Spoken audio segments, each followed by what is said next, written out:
안녕하세요. 저는 사연 채널을 즐겁게 보고 있는 구독자입니다. 정신없이 바쁜 와중에도 짬짬이 챙겨보는 사연 채널 덕에 늘 활력을 얻어 고마운 마음입니다. 그래서 오늘은 용기 내서 제 사연도 한번 들려드릴까 해요. 저는 간호사로 일하고 있습니다.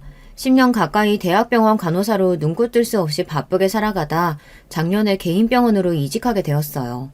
감사하게도 대학병원에서 함께 근무하시던 교수님께서 절 좋게 봐주신 모양인지 개원하시면서 먼저 스카우트를 제의해 주셨습니다. 곁에서 오래 일하면서 환자에게도 함께 일하는 의료진에게도 늘 매너 있고 의료인으로서 최선을 다하는 모습에 내심 존경하는 마음을 품고 있던 분의 제안이었기에 기쁜 마음으로 과감히 자리를 옮기게 되었습니다. 예비 신랑을 처음 만나게 된 것도 바로 이 병원에서였어요. 저희 병원에 환자로 처음 내원한 신랑은 첫인상부터 순하고 상냥한 사람이었어요. 당시 저는 그간 워낙 간호사로서 바쁘게 살아오기도 했고 딱히 결혼에 대한 생각이 있는 것도 아니었기 때문에 그냥 인상이 참 좋은 분이시구나 정도의 감상이었습니다. 그래서 신랑이 처음 제게 호감을 표시했을 때에도 사실 만나볼 생각은 크게 들지 않았어요. 대학병원에서 오래 근무하면서 마주치게 되는 환자분이나 보호자들 중에서도 간호사에게 관심을 보이시는 분들이 꽤 계셨거든요. 그런 분들 중에는 의료인으로서 직업정신으로 발휘해 보인 친절을 호감으로 착각해서 부담스러울 정도로 다가오시는 분들도 있었고요. 그런 일로 몇 차례 곤욕을 치러보니 일을 하다 만나게 되는 사람의 이성적 관심에는 자연스레 방어적으로 행동하게 되었습니다. 심드렁한 제 대응에도 신랑의 반응은 산뜻했습니다. 제게 호감 표시는 하면서도 결코 선을 넘지 않았어요. 자신의 일방적인 마음이 혹여 제게 부담이 되진 않을지 늘 신경을 기울이고 배려하는 게 느껴졌습니다. 저를 좋아한 사람은 많았어도 제 의사를 이렇게 존중하는 사람은 흔치 않았기에 저 또한 신랑에게 호감을 가지게 되었어요. 1년 가까운 연애 기간 동안 한결같이 자상하고 배려심 넘치는 모습에 결혼을 결심하게 되었습니다. 구체적으로 결혼 이야기가 나오게 된 것은 연애하고 1년 남짓 지났을 때였지만 사실 신랑의 가족들과는 이전부터 안면이 있었습니다. 제가 근무하는 병원이 신랑의 본가 동네에 있어 신랑 부모님들께서도 내원하신 적이 있거든요. 처음 오셨을 때는 신랑에게도 따로 언질도 안 하고 오셔서 저도 그분들이 신랑의 부모님인 줄은 까맣게 몰랐습니다. 아마 신랑에게 만나는 사람이 있다는 걸 아시고는 궁금한 마음에 저를 보러 오셨나 봐요. 그날 저녁에 신랑을 불러놓고 아가씨가 인상이 너무 좋고 너무 싹싹하더라. 저를 칭찬하시고 마음에 들어 하셨다고 하더라고요. 뒤늦게 사실을 안 신랑이 깜짝 놀라 제게 이실직고를 하며 그제야 저도 얼렁뚱땅 신랑 부모님들과의 첫 대면을 하게 되었다는 사실을 알게 되었어요. 그렇게 자연스레 안면을 트게 되고 식사 자리에도 여러 번 초대받게 되며 신랑의 가족들과도 가까워지게 되었습니다. 신랑은 형제가 많아요. 손 위로 형님이 한 분, 누님이 두 분 계십니다. 요즘 저렇게 형제가 많은 집은 흔치 않아 처음엔 좀 당황스러웠어요. 결혼할 사람에게 손윗 형제가 셋이나 있다고 하면 누구나 이런 반응을 보이지 않을까요? 먼저 결혼한 간호사 선배들의 이런저런 결혼 이야기 중에서도 시댁 형제 자매와의 갈등에 대한 부정적인 이야기도 제법 들어온 터라 걱정스러운 마음이 드는 것도 사실이었습니다. 게다가 저는 외동에 부모님이 맞벌이셔서 거의 혼자 자랐다고 해도 과언이 아니거든요. 그래서 형제가 많은 집안의 분위기가 익숙치도 않고 형제가 있는 친구들에게서도 늘 형제와 다투는 이야기만 잔뜩 드러나서 그런지 신랑의 가족들과 잘 어울릴 수 있을지 염려가 되었습니다. 결과적으로는 그런 제 염려는 기우였지만요. 직접 만나게 된 신랑의 가족들은 꼭 신랑을 닮은 사람들이었어요. 누구 하나 모난 사람 없이 사람들이 참 양순하고 수더분했습니다. 처음 섞이는 저도 따뜻하게 품어주시고 마치 막내 여동생 대하듯 살뜰하게 챙겨주시는 모습에서 비로소 신랑의 성격이 어디에서 비롯되었는지 알 수 있었습니다. 그래서 구체적으로 상견례 이야기가 나오게 되었을 때도 사실 크게 걱정하지 않았어요. 부모님이나 형님, 누님분들 모두 잘 배웠고 사실상 저희 부모님을 소개해드리는 정도의 자리라 해도 과언이 아니었거든요. 저희 부모님은 처음엔 신랑이 형제가 많다는 말에 걱정스러워 하셨지만 결혼에 적극적이지 않았던 제가 결혼 이야기를 꺼낸 것을 내심 반가워하시기도 하시며 또 독립적인 제 성향을 늘 지지해 주셨기에 흔쾌히 신랑의 가족들을 만나보겠다고 말씀하셨습니다. 그렇게 상견례 날이 다가왔습니다. 저희 집은 딱히 다른 형제가 없으니 부모님 두 분과 저 셋이 참석하였고 신랑 쪽에서는 부모님과 형님, 손윗동서가 되실 형님의 부인분, 누님 두 분과 아주버님 되실 형님의 매형 두 분께서도 참석하셔서 제법 북적이는 상견례 자리가 되었습니다.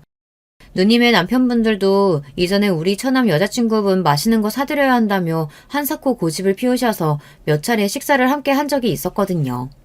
그래서 그 자리에서 제가 처음 뵌 분은 예비 동서분이었어요.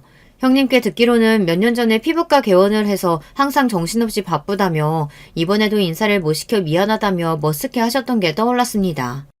상견례 분위기는 꽤 좋았어요. 갑작스레 대가족에게 시집가겠다는 딸 때문에 걱정스러워하시던 부모님께서도 신랑의 가족들과 대화를 나눠보고 차츰 안심하시는 게 느껴졌습니다.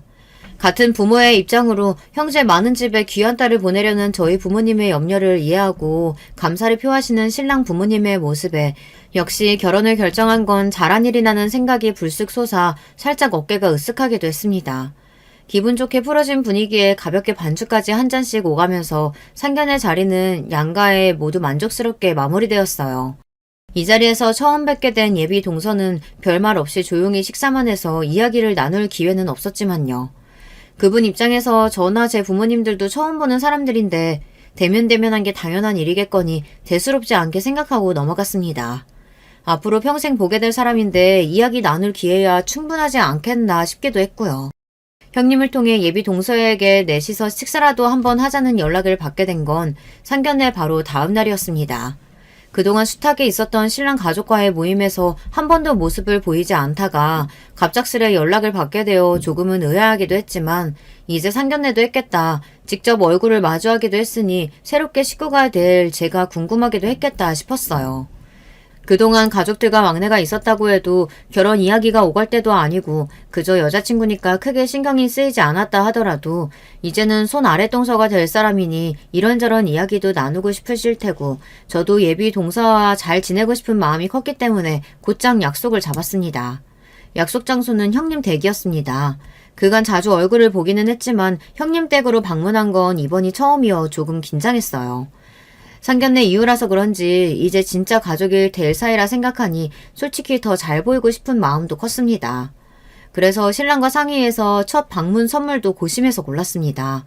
휴지나 세제는 너무 성의 없어 보이고 그렇다고 받는 사람이 너무 부담스러울 만한 선물도 피하려고 하니 선물 고르는 것 하나도 쉽지가 않더군요. 그러다 신랑이 형수님께서 향수를 자주 뿌리시는 것 같다는 말에 향을 좋아하시나 싶어 고민 끝에 명품 브랜드의 디퓨저를 선물로 낙점했습니다. 마음에 들어 하시면 좋겠다고 생각하며 들어선 형님 댁은 제법 평수도 넓고 깔끔하게 잘 관리된 아파트였습니다. 반갑게 맞이해 주시는 형님 뒤에 한 걸음 물러서 있는 예비 동서에게 인사를 건넸습니다. 초대해 주셔서 감사합니다. 집이 너무 예뻐요. 아, 예. 제가 바빠서 일하시는 분이 잘 관리해주고 계세요. 민준 씨가 형수님께 늘 좋은 향기가 난다고 하길래 준비해봤어요. 향이 집이랑 어울릴지 모르겠네요. 아, 감사합니다. 순간 예비 동서의 입꼬리가 어색하게 올라가는 것 같았지만 어서 들어오라고 재촉하는 형님께 정신이 빼앗겨 넘어갔습니다. 저희가 온다고 이것저것 준비하신 모양인지 벌써 집안에서 맛있는 냄새가 났습니다. 시장할 테니 우선 식사부터 하자며 형님이 이끄시는 대로 식탁으로 향하니 상이 삐져나오도록 음식이 한가득 차려져 있었어요. 항상 바빠서 얼굴 보기도 힘든 분인데 예비 동생 부부 대접한다고 고생하셨을 생각을 하니 조금 안쓰럽기도 하고 감사하기도 했습니다. 아우, 뭘 이렇게나 많이 준비하셨어요. 음식하는 게 보통 일이 아닌데 너무 고생하셨겠어요. 아, 그거 남편이 한 거예요. 순간 분위기가 싸해졌습니다. 요리야 당연히 형님이 하실 수도 있는 거죠. 그런데 묘하게 너 때문에 내가 그런 수고스러운 일을 할 리가 없지 않느냐는 삐딱한 태도가 느껴졌습니다. 저만 그렇게 느낀 건 아니었던지 신랑과 형님의 얼굴에도 당혹감이 스쳤습니다. 아, 내가 요리가 취미라서 변변찮는 솜씨긴 하지만 그래도 우리 재수씨 집에 처음 초대하는 건데 힘 좀 줘봤어요. 이 사람이 병원 때문에 바빠서 요리를 많이 안 해봤거든. 그래서 내가 조금 나으니까 입맛에 맞았으면 좋겠네. 그래, 내가 너무 예민하게 받아들인 거겠지. 식구들끼리 얼굴도 다 봤겠다. 결혼도 결정됐는데 이제 와서 어깃장 놓을 것도 아닌 거고. 원래 그냥 말투가 저런가 보다. 하며 조금은 찝찝한 마음을 완전히 물리치지는 못하고 식탁에 앉았습니다. 약간 어색해진 분위기를 풀어보려고 형님과 신랑은 연신 제 앞에 반찬을 밀어주고 분위기를 바꾸려고 애썼습니다. 저번에 식사할 때 보니까 생선을 잘 먹길래 졸여봤어요. 오늘 아침에 직접 수산시장 가서 사온 거니까 먹을만 할 거예요. 많이 들어요. 아, 네, 감사합니다. 생선조림 너무 맛있어요. 아주버님 이렇게 요리 잘하시는 줄은 몰랐네요. 형님 너무 좋으시겠어요. 우리 형이 동생들 먹인다고 어릴 때부터 이것저것 맛있는 거 많이 만들어줬어. 못 만드는 게 없다니까. 맛있지? 이렇게 세 사람이 대화를 짜내가며 분위기를 풀어보려 애쓰는 내내 예비동서는 혼자 뚱하니 깨작깨작 젓가락질만 해댔습니다. 이쯤 되니 눈치를 안 채려고 해도 안 챌 수가 없었죠. 아, 나 뭔가 단단히 눈밖에 난 모양이로구나. 문제는 아무리 생각해도 도대체 뭐 때문에 눈밖에 난 건지 알 수가 없었다는 겁니다.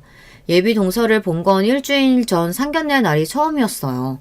그 이후로 직접 연락을 한 적도 없거니와 나쁜 인상은커녕 아예 어떤 인상을 줄 만한 시간적인 여유도 없었으니까요. 그렇다고 제게 그렇게 살뜰하게 대해주시는 형님께서 예비 동서에게 저에 대한 무슨 나쁜 말을 전했을 것 같지도 않았어요. 여기까지 생각이 미치자 차라리 기분이 차분해졌습니다. 아무리 생각해도 제가 잘못한 것이 없다면 내가 괜히 꿀릴 것이 없잖아요. 사실 그동안 신랑의 가족분들이 모두 저를 반겨주시고 좋아해주시는 게 운이 좋았던 거지 내가 딱히 마음에 들지 않을 수도 있는 거지 싶었습니다. 그리고 그게 이제야 만나게 된 예비 동서일 뿐인 거죠. 그렇게 생각을 정리하는 동안 어찌어찌 식사가 마무리되었습니다. 식사하는 내내 뚱해 있던 예비 동서는 갑자기 직구경을 시켜주겠다며 저를 불러냈습니다. 올 것이 왔구나 싶었죠. 평소 자잘한 부분까지 배려가 몸에 배인 사람답게 예민하게 이상 기류를 눈치챈 신랑이 슬쩍 끼어들었지만 말없이 신랑의 손을 꽉 잡아 말렸습니다. 어차피 한 번은 맞닥뜨려야 할 상황이니 차라리 내가 마음에 들지 않는 이유라도 시원하게 들어야 직성이 풀릴 것 같았거든요. 집이 너무 예쁘고 깔끔해요. 병원 일도 많이 바쁘시다고 들었는데 집까지 이렇게 예쁘게 관리하시는 거 정말 대단하세요. 관리해주는 사람 따로 있다니까. 병원 때문에 바쁜데 여기까지 신경 쓸 시간이 어디 있겠어요. 둘만 남게 되자 더 노골적으로 느껴지는 저기의 은근한 반말. 이제 의심의 여지가 없어졌습니다. 아, 이 사람 나를 싫어한다는 걸 감출 생각조차 없는 거구나. 그렇다면 굳이 이 사람에게 잘 보이기 위해 괜한 에너지를 소비할 생각이 없었습니다. 지금까지 일해오면서 정말 별의별 사람들을 다 겪었고 모든 사람들이 나를 좋아할 수 없다는 건 너무 절절하게 경험해 왔습니다. 또 그런 사람들에게 일일이 상처받지 않을 만큼은 단단해져 있었고요. 그렇다면 예의는 지키되 비굴해지지는 말자. 먼저 선을 넘지는 않지만 할 말은 하자. 그렇게 마음먹었습니다. 집은 도련님이 하기로 한 거예요? 요새 남자가 혼자 집 해오는 경우 없는 거 알죠? 여태 직장 다녔으니까 그래도 좀 모으긴 했을 텐데. 그래도 이만한 집 할 정도는 안 되지 않나? 집은 욕심 안 부리고 저희 형편에 맞춰서 함께 준비하기로 했어요. 그 사람 지금까지 성실하게 직장생활 했고 말씀하신 대로 저도 지금까지 쉰 적 없이 꾸준히 일해서 어디 손 벌리지 않고 저희 둘이서 충분히 해나갈 수 있습니다. 손 벌리는 거야 당연히 안 되지. 어른들도 본인들 노후 대비해야 되는데 보탬이 되면 모를까. 굳이 직접 직구경을 시켜주겠다며 저만 따로 불러낸 이유를 알 것 같았습니다. 한마디로 너 이 정도 짐 못 태우지 이거였겠죠. 사실 틀린 말은 아니었습니다. 요새 집값이야 굳이 제가 말을 얹지 않아도 내 집 마련이 쉽지 않다는 건 다들 아실 테니까요. 그래도 말한 대로 지금껏 제 직업에 자부심을 가지고 열심히 쉬지 않고 일해왔고 제가 가진 것 이상의 욕심을 내는 허영을 부릴 생각도 없었습니다. 신랑과 지금처럼 성실하게 살아가면 형님 댁만큼 넓은 평수는 아니어도 가정을 꾸리기에는 부족하지 않을 정도의 집은 저희끼리 충분히 마련할 수 있었어요. 그리고 저는 지금도 그것에 한치의 부끄러움도 없습니다. 동네 병원에서 간호사 한다면서요? 안 봐도 뻔히 박봉일 텐데 어떻게 도련님 같은 사람을 다 만났네요? 아, 네, 그 사람이 절 좋게 봐줘서 지금까지 잘 지내고 있어요. 가족분들도 다들 반겨주셔서 참 감사해요. 요즘 좋은 사람 만나기가 쉽지 않잖아요. 형님이랑도 같은 의료인들끼리 공감도 많이 할 테고 잘 지내고 싶어요. 앞으로 잘 부탁드릴게요. 같은 의료인? 아직 집 구경하는 중이야? 후식 준비됐어. 형수님도 얼른 같이 가세요. 혹여 제가 당하고 있지는 않을까 금세 따라붙은 남편 덕에 대화는 거기서 끝이 났습니다. 뒤통수에 따갑게 달라붙는 시선이 느껴졌지만 뒤돌아보지 않고 신랑과 자리를 떴습니다. 그날 예비 동서와의 대화는 그게 마지막이었고요. 이제 완전히 분위기를 파악한 형님께서 어떻게든 제 기분을 상하지 않게 마음을 풀어주려고 애쓰시는 게 안쓰러울 정도였어요. 그러는 동안 예비 동서는 말 한마디도 안 하고 분위기를 굳히는 데 일조했고요. 미안해, 많이 당황스러웠지? 형님 댁을 나서자마자 신랑으로부터 사과의 말이 튀어나왔습니다.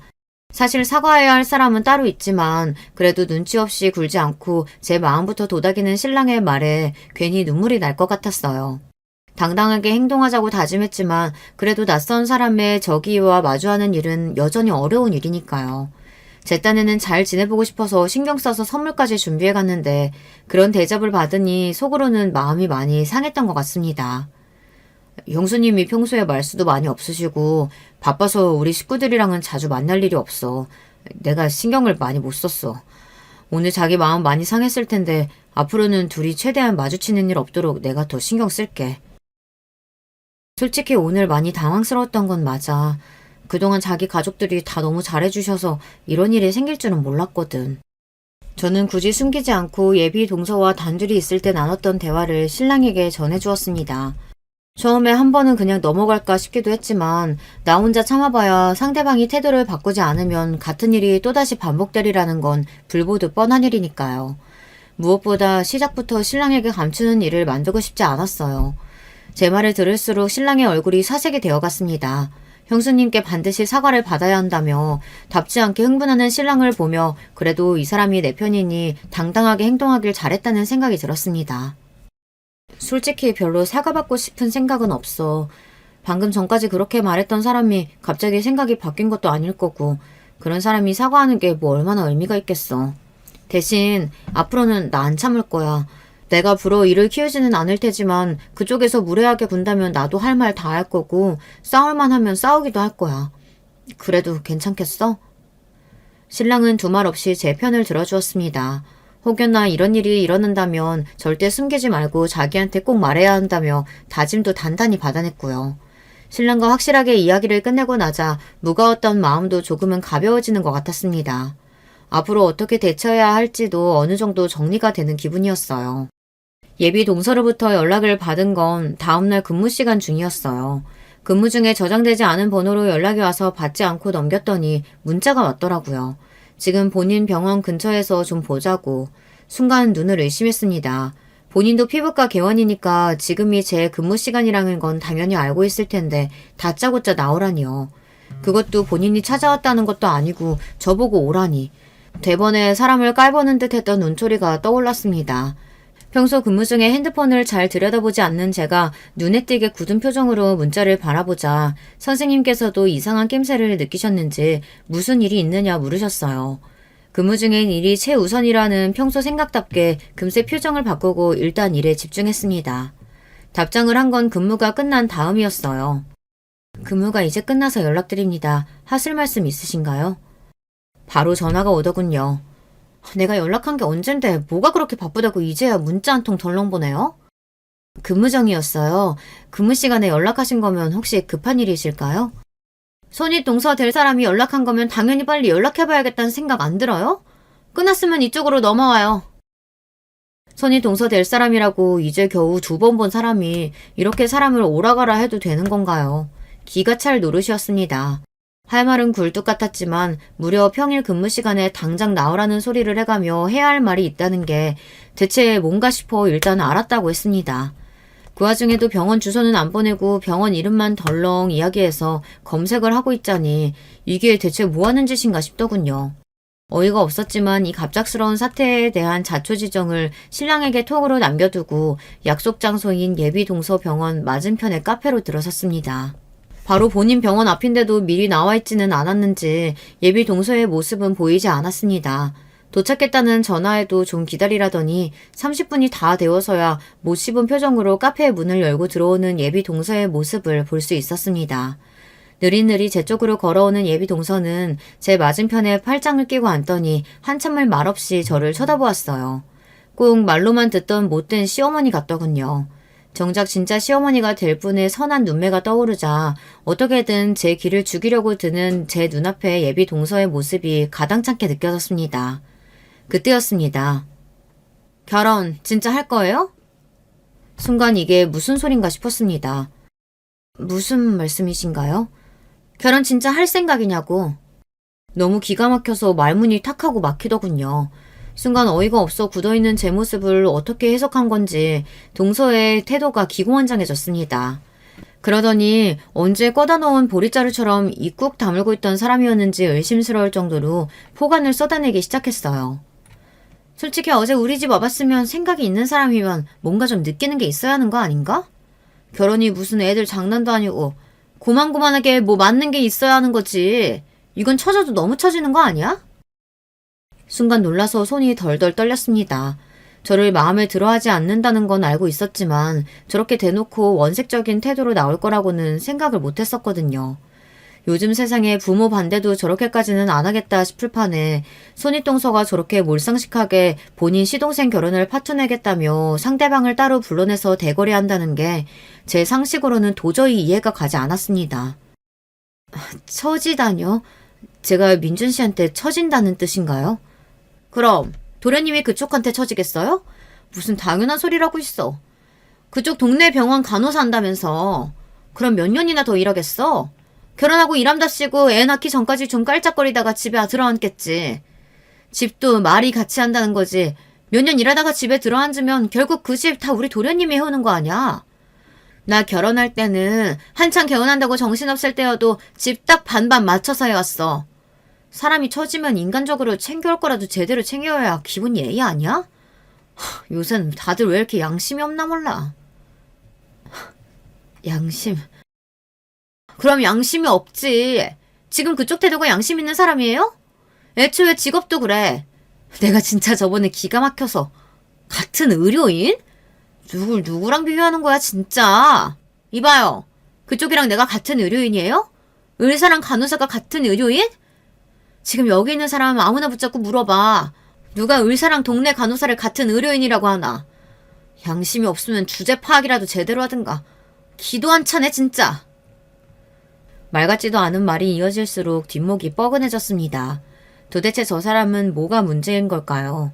본인이 하는 말이 잘못된 말이라는 인식조차 없는 것 같았어요. 저는 간호사라는 제 직업에 사명감과 자부심을 가지고 일해왔습니다. 일이 힘들지 않았다고 하면 거짓말이겠지만 제 적성에도 잘 맞았고요. 간혹 저 사람처럼 간호사라는 직업을 얕잡아보는 사람들도 더러 있었지만 그런 그릇된 생각에 흔들리지 않을 정도로 아무나 할 수 없는 직업이라는 확신을 가지고 살아왔습니다. 또한 그러한 제 믿음을 더 단단하게 만들기 위해 일하는 와중에도 틈틈이 공부를 게을리하지 않았습니다. 간호사는 의료계 종사자로서 전문 지식을 가지고 환자를 대하는 엄연한 전문직입니다. 절대로 저런 몇 번 본 적 없는 사람들에게 양심 운운하는 폭언을 들어가며 인격적인 모독을 당할 만한 일이 아니었기에 더더욱 예비 동서의 말을 들어줄 수 없었습니다. 형님이 간호사를 어떻게 생각하시는 줄은 잘 알겠네요. 그 생각에 동의할 생각도 없지만 그렇다고 한들 형님이 저한테 이런 식으로 무례하게 굴 권리는 없어요. 결혼을 결정한 당사자인 저랑 민준 씨가 그렇게 생각하지 않고 결혼 후에 일을 어떻게 할지는 저희 두 사람이 결정할 문제지 제3자인 형님이 이래라 저래라 할 문제가 아니잖아요. 저를 몇 번이나 보셨다고 제가 결혼하고 몇 년 있다 일 관두고 집에 들어앉을지 어떻게 확신하고 그런 말씀을 하시는진 모르겠지만 양심 운운하시는 건 정말 선을 넘어도 한참 넘으셨어요. 더더욱 저는 제가 민준 씨한테 처진다는 생각은 단 한 번도 해본 적 없습니다. 제 말이 이어질수록 상대의 얼굴이 시뻘겋게 달아오르기 시작했습니다. 분노로 가득 찬 눈은 마치 감이라는 말을 내뱉는 것 같더군요. 상대가 흥분하는 걸 보자 오히려 아까의 당황한 마음이 침착하게 가라앉는 것 같았습니다. 저도 민준 씨도 똑같이 직장 생활하는 사람이고 무슨 수준 차이가 그렇게 난다는 건지 이해가 가지도 않지만 애초에 사람이 사람한테 처진이 많이 하는 소리를 하는 것 자체가 무례한 거라고요. 도대체 형님이 무슨 권리로 저한테 이런 말도 안 되는 소리를 하고 사람 상처 주려고 하세요?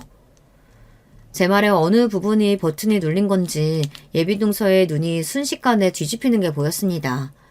그러더니 이내 주변 사람들이 있는 것도 아랑곳하지 않고 고래고래 소리를 질러대기 시작했습니다. 권리? 그럼 너보다 이 집 식구로 산 나한테 권리가 있지. 아직 들어오지도 않은 너한테 권리가 있겠니? 사람 말 따박따박 말꼬리 잡아가며 말대꾸하면서 곧 죽어도 형님 소리 하는 것도 마음에 안 들어. 결혼할지 안 할지도 모르는데 내가 왜 네 형님이야? 이쯤 되니 이건 대화가 아니었습니다. 대화할 생각이 없는 상대와 대화를 시도하는 것만큼 힘 빠지는 일도 드물죠. 그때였습니다. 수진아, 그만하고 형수님 바꿔. 순간 찬물을 끼얹는 것처럼 주변이 순식간에 싸해졌습니다. 아직 사태 파악이 채 되지 않았는데도 예비 농소의 낯빛이 새파랗게 질린 것이 선명하게 보였어요. 저도 더는 대화를 이어갈 생각이 없었기에 그저 한숨만 쉬고 엎어놓았던 휴대폰을 예비 동서에게 내밀었습니다. 한참을 머뭇거리던 예비 동서는 이 사태를 피할 방법이 없다는 걸 깨달았는지 이윽고 제 휴대폰을 받아들었습니다. 휴대폰을 받아드는 예비 동서의 손이 덜덜 떨리는 건 말할 필요도 없었죠. 그 정신없는 와중에도 저한테 망신당하는 꼴은 들키기 싫었는지 스피커폰 기능을 해제하고 귀에 스마트폰을 갖다 댔어요.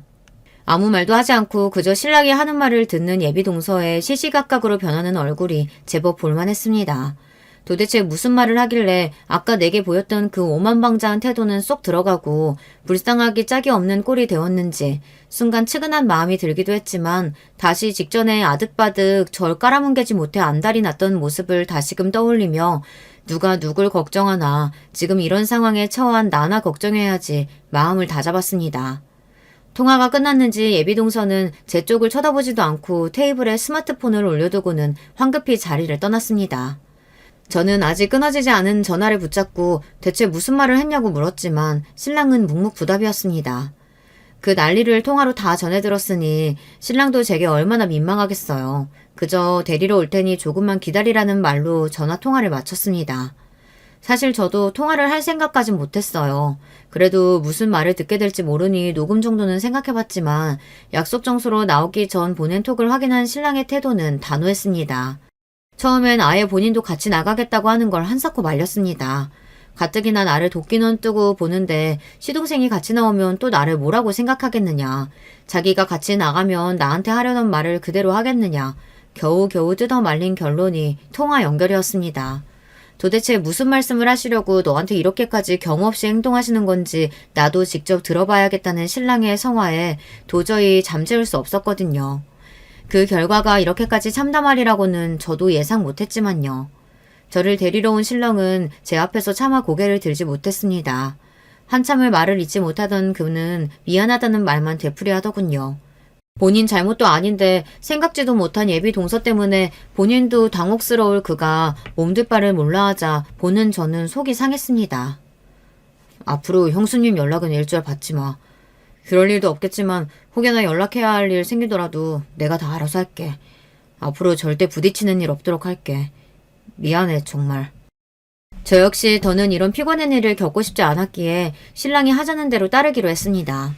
신랑의 가족들 모두와 정말 잘 지내고 싶었던 건 진심이었지만 제 직업적, 인간적 자존감까지 깎아가며 저를 조금도 존중하지 않는 사람에게 숙이고 싶진 않았습니다. 게다가 제가 그럴 의지가 있다고 하더라도 상대방의 타도가 변하지 않는 이상 계속해서 이런 상황이 반복될 것이니까요. 그건 형님과 각별한 사이인 신랑에게도 분명 상처가 될 만한 일이었으니까요. 그렇게 소동은 일단락 되는 듯 했습니다. 예비 동서로부터 또다시 연락을 받기 전까지는요. 야, 너 야비하게 도련님까지 끌고 오더니 내 남편한테까지 쪼르르 일러바쳤니? 네 결혼 깨질까봐 남의 가정 파탄내겠다는 거야 뭐야? 뭐 이런 독해 빠진 게 다 있어. 갑자기 벼락같이 들이친 호통에 어안이 벙벙해졌습니다. 신랑과 이야기한 후로 몇 번 예비 동서 핸드폰으로 연락이 왔지만 받고 있지 않았었는데 제가 연락을 받지 않으니 모르는 번호로 연락을 해온 모양이에요. 형님이세요? 저번에 그렇게 쏟아내고도 아직 할 말이 남으셨나요? 계속 그런 식으로 말씀하실 거면 저는 할 말 더 없으니까 이만 끊겠습니다. 별것도 아닌 게 건방지게 동네 간호사나 하는 주제에 뭘 믿고 나한테 있다 이러고는데 너 동네 장사 한 다리 건너 하나면 다 아는 사람이야. 그나마 지금 다니는 데서도 잘리고 싶어? 이런 싸가지 없는... 더 듣지도 않고 전화를 끊어버렸습니다. 아주 말끝마다 동네 간호사, 동네 간호사. 이쯤 되면 진짜 해보자는 거지 싶었습니다. 자기가 뭐 얼마나 대단한 의사길래 다른 병원 간호사 밥줄까지 끝내 만에 함부로 말하는지 화가 머리 끝까지 뻗쳐올랐습니다. 제 나름대로는 10년 넘게 성실하게 경력을 쌓으며 믿을 만한 의사 선생님께 인정받아 옮겨온 자리였거든요. 그런 제 노력을 제대로 알지도 못하는 사람이 폄하하는 게 마치 제 인생 자체를 부정당하는 기분이었어요. 동네 간호사가 뭐 어때서요? 당장 본인도 동네 간호사 도움받으면서 병원 꾸리고 있을 텐데 이런 식의 몰상식한 태도는 도저히 용납할 수가 없었습니다. 여러분이라면 가만히 참고 계실 수 있으신가요? 네, 저는 더는 참지 않기로 했습니다. 예비동서에 어처구니 없는 발언에도 단 한 가지 맞는 점이 있다면 동네 장사 한 다리 건너 하나면 다 아는 사람이라는 겁니다. 물론 그건 예비동서에게도 예외가 아니죠. 간호사 밥줄 그렇게 함부로 경솔하게 언급하는 사람이 본인 병원 간호사라고 극진히 대접해 줄까요? 저는 그날 바로 피부과에서 근무하는 동료 간호사들에게 연락을 돌렸습니다. 예비 동서의 피부과가 제가 근무하는 지역과 그리 멀지 않은 탓에 연결고리는 금방 찾을 수 있었어요. 아니나 다를까 그간 전적이 아주 화려하더군요. 전공의 과정을 끝내자마자 전문의 과정을 거치지 않고 페이닥터로 다른 개원회 밑에서 여러 번 자리를 옮겨가며 일하다 3년 전에 자신의 병원을 개원했다고 하더라고요. 페이닥터로 일할 때도 자주 자리를 비우고 간호사에게 시술을 떠넘겨서 곤란에 처한 간호사도 한둘이 아니었습니다. 사실 그리 놀랍지 않았습니다. 자각이 있는 의료인이라면 업무적으로 부딪힐 일이 있을지언정 같은 의료계의 종사자를 그렇게 낮잡아 보고 폄하할 수는 없으니까요. 병원의 상호 자체도 문제였습니다. 전문의가 아니니 피부과 의원이라는 상호를 사용할 수 없음에도 명의만 의원으로 등록하고 간판에는 떡하니 피부과 의원으로 기재를 해두었더라고요. 환자들로 하여금 전문의가 직접 진료한다는 착각을 유도하는 흔한 편법이었습니다. 그 다음은 쉬웠어요. 우선 평일에 하루 연차를 쓰고 예비동서 병원이 있는 지역에 사는 친구에게 부탁해 그 지역에서 회원수가 가장 많은 맘카페에 게시글을 올렸습니다. 피부과 전문의가 아님에도 불구하고 간판에 떡하니 피부과 의원으로 기재해 소비자들을 우롱하는 어떤 동네 피부과에 대해서 말이죠. 당연히 누구나 피부를 전문으로 다루는 피부과 전문의에게 진료와 치료를 받고 싶지 않겠어요. 다만 일반 소비자 입장에서는 그 차이를 직접 확인하기 쉽지 않으니 모르고 병원에 가는 경우가 대부분입니다. 그러나 모르면 몰랐을까 전문의도 아닌데 마치 전문의인 척 교묘하게 환자들을 속여 병원을 운영했다는 사실을 알게 된다면 어느 누구도 그 병원을 다시 찾으려고 할까요? 글을 올린 뒤 저는 곧장 예비 동서의 병원으로 향했습니다. 그렇게 오라가라 성화를 해댔는데 한 번 못 가줄 것도 없었어요. 병원 입구를 박차고 들어가자 평일 오후 시간대였음에도 제법 환자들이 많았습니다. 저는 진료실 쪽은 쳐다보지도 않고 바로 시술실로 향했습니다. 역시 예상하던 풍경이 그대로 펼쳐져 있더군요. 그 다음엔 망설이지 않고 곧장 원장실 문을 열었습니다. 벌컥 문을 열어젖히자 진료 중간 잠시 뜨는 시간이었는지 혼자 앉아있던 예비동서가 놀라서 눈을 동그랗게 뜨고 저를 쳐다보았어요. 잠시 상황을 파악하다 이내 경악하는 표정이 되어 입을 열려는 예비동서보다 제가 먼저 선수를 쳤습니다. 이 병원에서는 의사가 직접 시술 안 하나 보죠? 쩌렁쩌렁한 제 목소리에 일순간 병원 안의 모든 시선이 제게로 꽂혔습니다. 순간 멈칫한 예비동서가 눈에 띄게 당황한 낯빛으로 제 말을 끊으려 했지만 아랑곳하지 않고 제 할 말을 이어갔어요. 이 병원의 의사라고는 원장님 한 분뿐인데 시술실에선 다른 분이 시술하고 계시네요?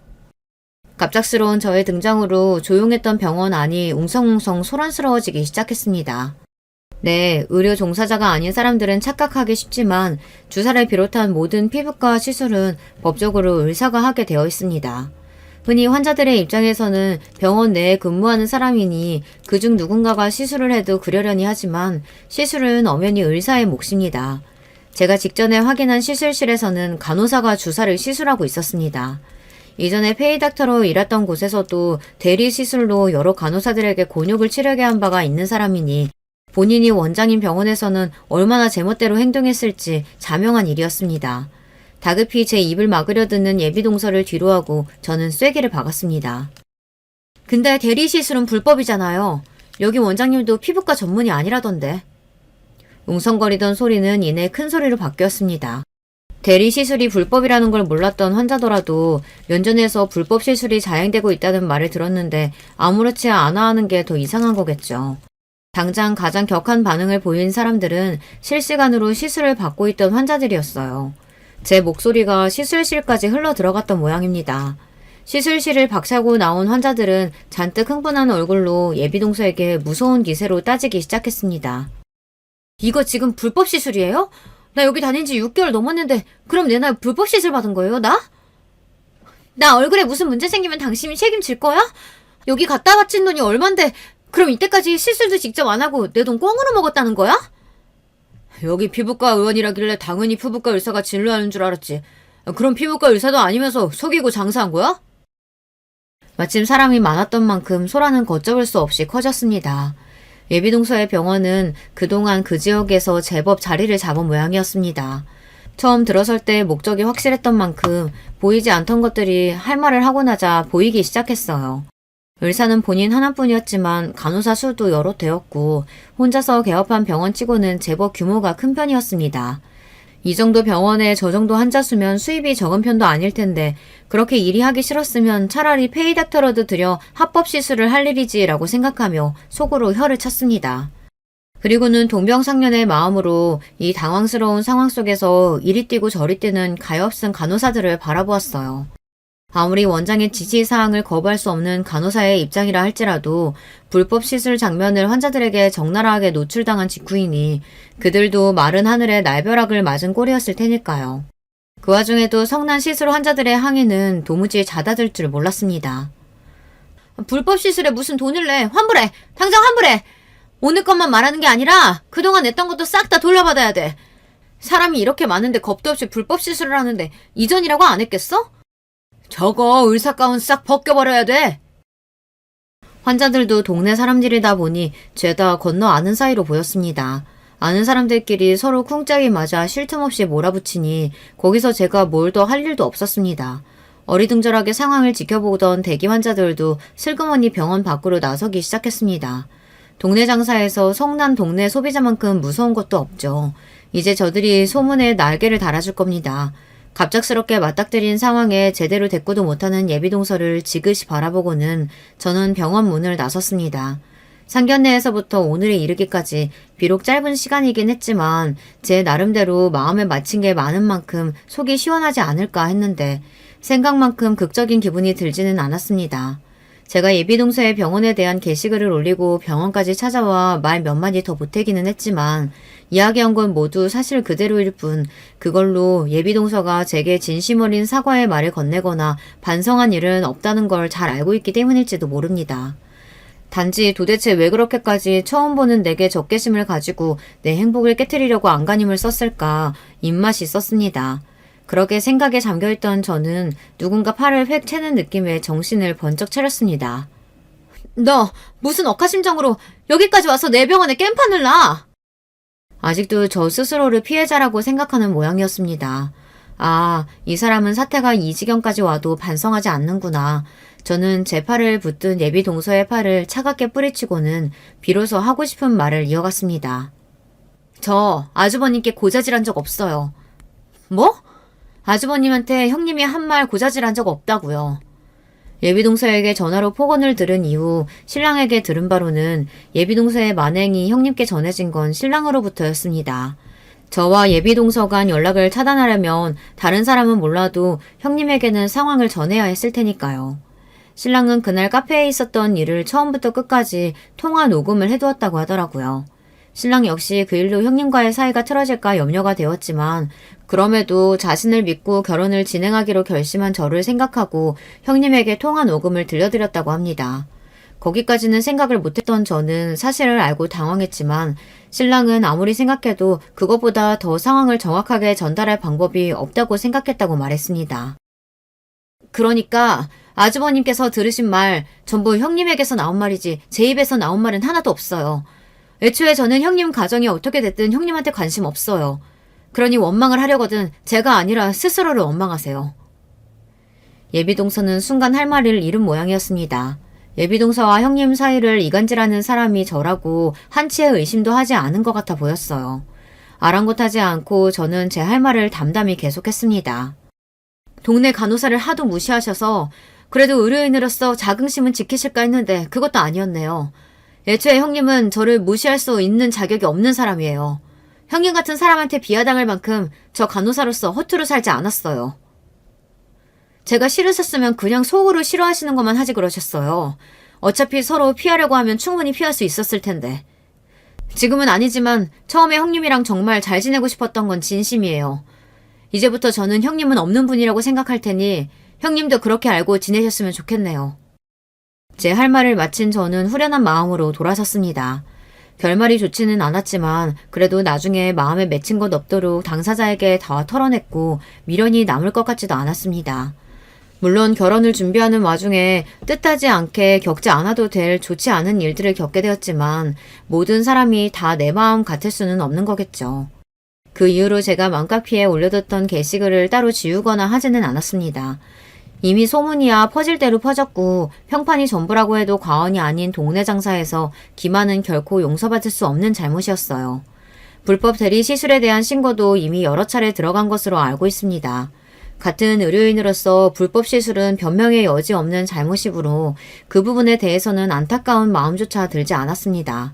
나중에 건너듣기로는 간판에 쓰여있던 피부과 의원 명칭은 소리 소문 없이 내려갔다고 하더군요. 형님에게는 그 이후로 따로 연락을 받았습니다. 신랑과 함께 간만에 뵌 형님은 그간 마음고생이 심하셨는지 많이 수척해 보이셨어요. 그날의 토가 녹음을 직접 들으셨으니 형님께서도 충격이 크셨겠죠. 의도한 일은 아니었지만 신랑과 형님 모두에게 상처를 남긴 것 같아 제 마음도 편치만은 않았습니다. 여러모로 송구한 마음에 어두워진 제 얼굴에 오히려 형님이 더 몸둘 바를 몰라 하셨습니다. 형님은 제 얼굴을 보기 민망해 하시면서도 사과와 함께 사정을 설명해 주셨어요. 그 사람이 유복하게 자라기는 했어도 형제도 없고 부모님께서도 살가운 분들이 아니시라 원한 부분이 좀 있어요. 나랑 결혼할 때에도 내가 그 사람보다 조건이 처지니 망설였는데 그런 거 필요 없으니 완전히 제 사람이 되어달라고 해서 결혼했거든. 내 입장에서는 늘 혼자 아등바등 하는 것 같아서 안쓰럽기도 하고 내가 형제들이랑도 가깝고 부모님이랑도 각별하니 그것도 제 사람 뺏기는 기분이 들었나 봐. 내 나름대로 우리 식구들이랑 잘 지내게 되면 좀 나아지려나 했는데 애를 써봤는데도 영 섞이질 못하더라고. 그래서 우리 가족들하고 잘 지내는 재수씨가 더 질투가 났나 봐. 그렇다고 해도 절대 해서는 안 될 행동을 했지. 재수씨한테는 정말 입이 10개라도 할 말이 없어요. 정말 미안합니다. 앞으로 재수씨랑 우리 민준이 불편할 일 절대 없을 거야.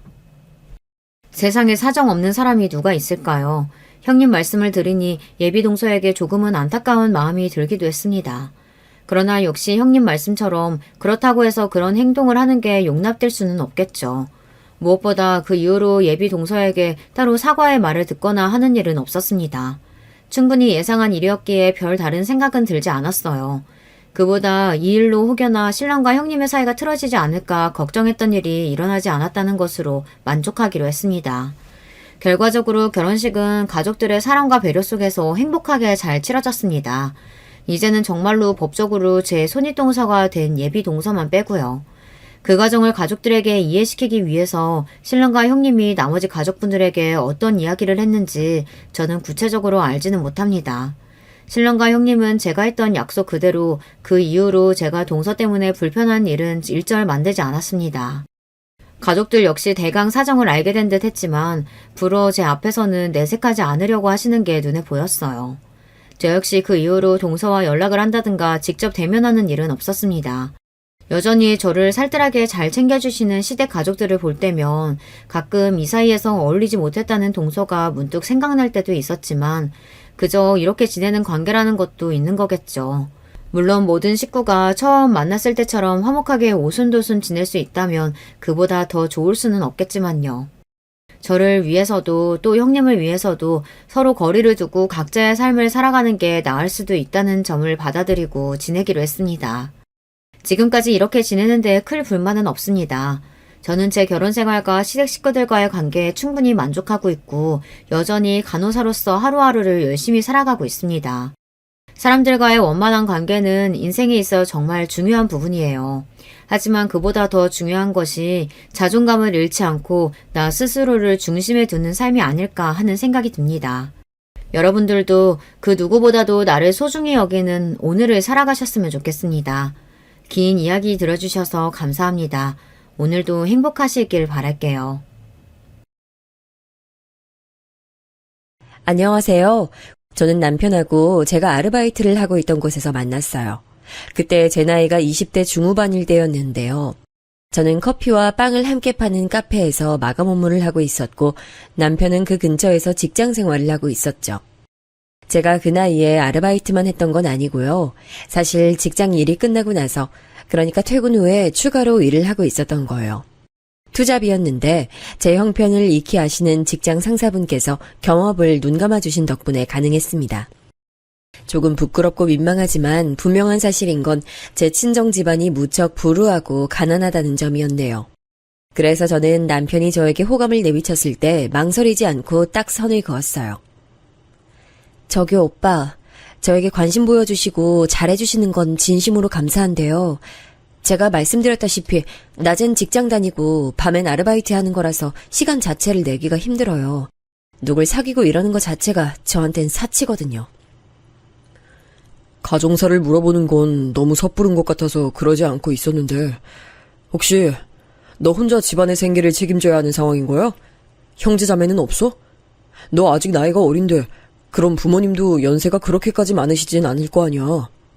네가 이렇게 하루 종일 일에 매달려서 산다는 게 너무 대단하기도 하고 짠하기도 해서 한번 물어보는 거야. 대답 안 하면 궁금해서 또 물어보실 것 같으니까 제가 솔직하게 답변할게요. 네, 제가 집안 생계를 책임지고 있는 거 맞고요. 참고로 저희 집엔 빚까지 있어요. 허투루 산 적 한 번도 없는데 병원비며 각종 생활비 때문에 빚을 안 질 수가 없었네요. 이제 궁금한 거 없으시죠? 저 가볼게요. 남편이 저에게 자기 마음을 표현했던 어느 날이었는데 저는 그 앞에서 그런 속사정이나 속사포처럼 줄줄 읊어버리고 돌아섰습니다. 홧김에 내질러버리긴 했는데 속으로 얼마나 창피하고 비참했나 몰라요. 왜 그런 이야기들을 다 해버리고 말았을까 싶어 정말 많이 후회했습니다. 저는 남편이 다시는 저를 찾아오지 않을 줄 알았는데 이튿날 또 제가 알바하는 곳으로 얼굴을 비쳤어요. 잠깐 얘기를 나누고 싶다길래 저는 거절했지만 남편의 표정이 왠지 간절해 보여서 결국 승낙했습니다. 마주 앉아서 대화를 나눴을 때 저는 그 자리에서 눈물을 보이고 말았어요. 다름 아니라 그때 남편이 자기 얘기를 해줬거든요. 나도 내 얘기를 좀 해줄까 싶어. 나는 위로 누나 2명, 아래로 남동생 1명 있는 4남매 집안 셋째야. 그리고 엄청 가난해. 누나들은 둘 다 중학교까지만 나오고 바로 취업 전선에 뛰어들었어. 그만큼 집안 형편이 너무 어려웠으니까.